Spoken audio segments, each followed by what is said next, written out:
தானங்க இருக்காரு. அதுவும் ஜாலியா வரானே. அப்ப வீட்டுக்கு தெரியாம தான் நடக்குது. நல்லா பாருடா, இது நான் இல்ல ஏஐ டெக்னாலஜி. நல்லா பாரு.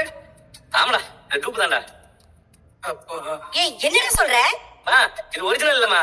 சும்மா போன்ல இந்த மாதிரி பண்ற வசதி எல்லாம் வந்துருச்சு. இல்ல நீ போன்ல எல்லாம் பாத்து இல்லையா? இந்த குழந்தைங்க டான்ஸ் ஆடுறதே பேசுறதெல்லாம் பூனை நாயெல்லாம் கூட ஆடுது. ஆமாங்க பாப்போம். அந்த மாதிரி தான் இதுவும். ஏய் நீ நிஜமா தான் சொல்றியா? ஆமாமா, ஊரே போன்ல இப்ப இதான் பண்ணிட்டு இருக்குது. அவங்க இப்ப நான் நினைச்சா கூட ஒரு இங்கிலீஷ் பட ஹீரோயின் கூட டான்ஸ் ஆடுற மாதிரி வீடியோ பண்ண முடியும். இல்ல மீனா, சும்மா சொல்றேன், அந்த மாதிரி பண்ணலான்றேன், அவ்வளவுதான். அது எப்படியா? அதுதாம்மா ஏஐ. அதாம்மா டெக்னாலஜி. என்ன டெக்னாலஜி? ஏய் இவங்க கூட சேர்ந்து நீயும் போய் சொல்றியா? நீ ஒரு டிரைவர், உனக்கு எப்படி இதெல்லாம் தெரியும்? ஏன் டிரைவர்னா வண்டி ஓட்டுறது தவிர வேற எதுவும் தெரியக்கூடாதா? இதெல்லாம் பொது அறிவு. மத்தவங்களை விட இவருக்கு அது அதிகமாவே இருக்கு. மீனா, நான் டிரைவர் தான், ஆனா ஊர்வலத்துல என்ன நடக்குதுலாம் எனக்கு நல்லா தெரியும். எல்லா இடத்துல இந்த ஏஐ வந்துருச்சுமா. இது என்ன டான்ஸ்? இந்த ஏஐ வச்சு அப்பாவும் நீங்களும் சின்ன வயசுல சுவிட்சர்லாந்துல டான்ஸ் ஆடுற மாதிரி கூட பண்ண முடியும். உங்களுக்கு நம்பிக்கை இல்லைன்னா நான் பண்ணி காட்டுமா? அதெல்லாம் வேண்டாம். அப்ப இது போய் தானே? ஆமாமா, என்ன நம்புமா. இந்த ரோகிணி வேணும்னே இந்த மாதிரி வீடியோ எல்லாம் போடுறா. நீ அதை நம்பி என்ன திட்டுற. இது நான் இல்லம்மா, ஏஐமா.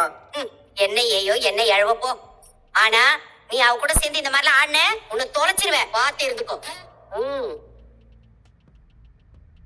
ஏய் நல்ல வேலை தப்பிச்ச. இல்லைன்னா அம்மா உன்னை இன்னைக்கு உப்பு போட்டு ஊருகா போட்டுருப்பாங்க. சொல்லுவா, ஊர்ல இருந்து எப்படா வந்த? இன்னைக்கு காலைல தான் முத்து. என்ன ஒரு மாதிரி உடம்பு செய்யலையா? உடம்பெல்லாம் நல்லா தான் இருக்கு, மனசுதான் சரியில்லை. இவ்வளவு பிரச்சனை வச்சு நான் இப்படிதான் சந்தோஷமா இருக்க முடியும்? விடுதா, எல்லாம் சரியாயிடும். சரி, ஊர்ல உன்னால எவ்வளவு பணம் பட்ட முடிச்சு? டேய் அதை ஏன்டா கேக்குறேன்? என்னென்னமோ பண்ணி யார் யார்கிட்டயோ கேட்டு பார்த்தேன். இந்த மாதிரி கஷ்டமான காலத்துல பணம் கேட்டு பார்க்கும்போது தான் சொந்தக்காரங்களோட உண்மையான முகம் தெரியுது. சொந்தக்காரங்களே இப்படிதானே, எப்படா விடுவோன்னு பார்த்துட்டே இருப்பாங்க. அதுல ஒரு அல்ப சந்தோஷம். சரி அதோட எவ்வளவுதான் பணம் தெரிச்சு? வீட்டுல சேர்த்து வச்சது, என் பொண்டாட்டி விட நகை எல்லாத்தையும் சேர்த்து போட்டதுல ஒரு 1,44,000 தான் சேர்ந்துருக்கு. அப்ப இன்னும் 3,56,000 தேவைப்படுதுடா. நான் அவ்வளவு பணத்துக்கு என்னடா பண்றது? பணத்தை கொடுக்கலன்னு அருண் விட மாட்டான்டா.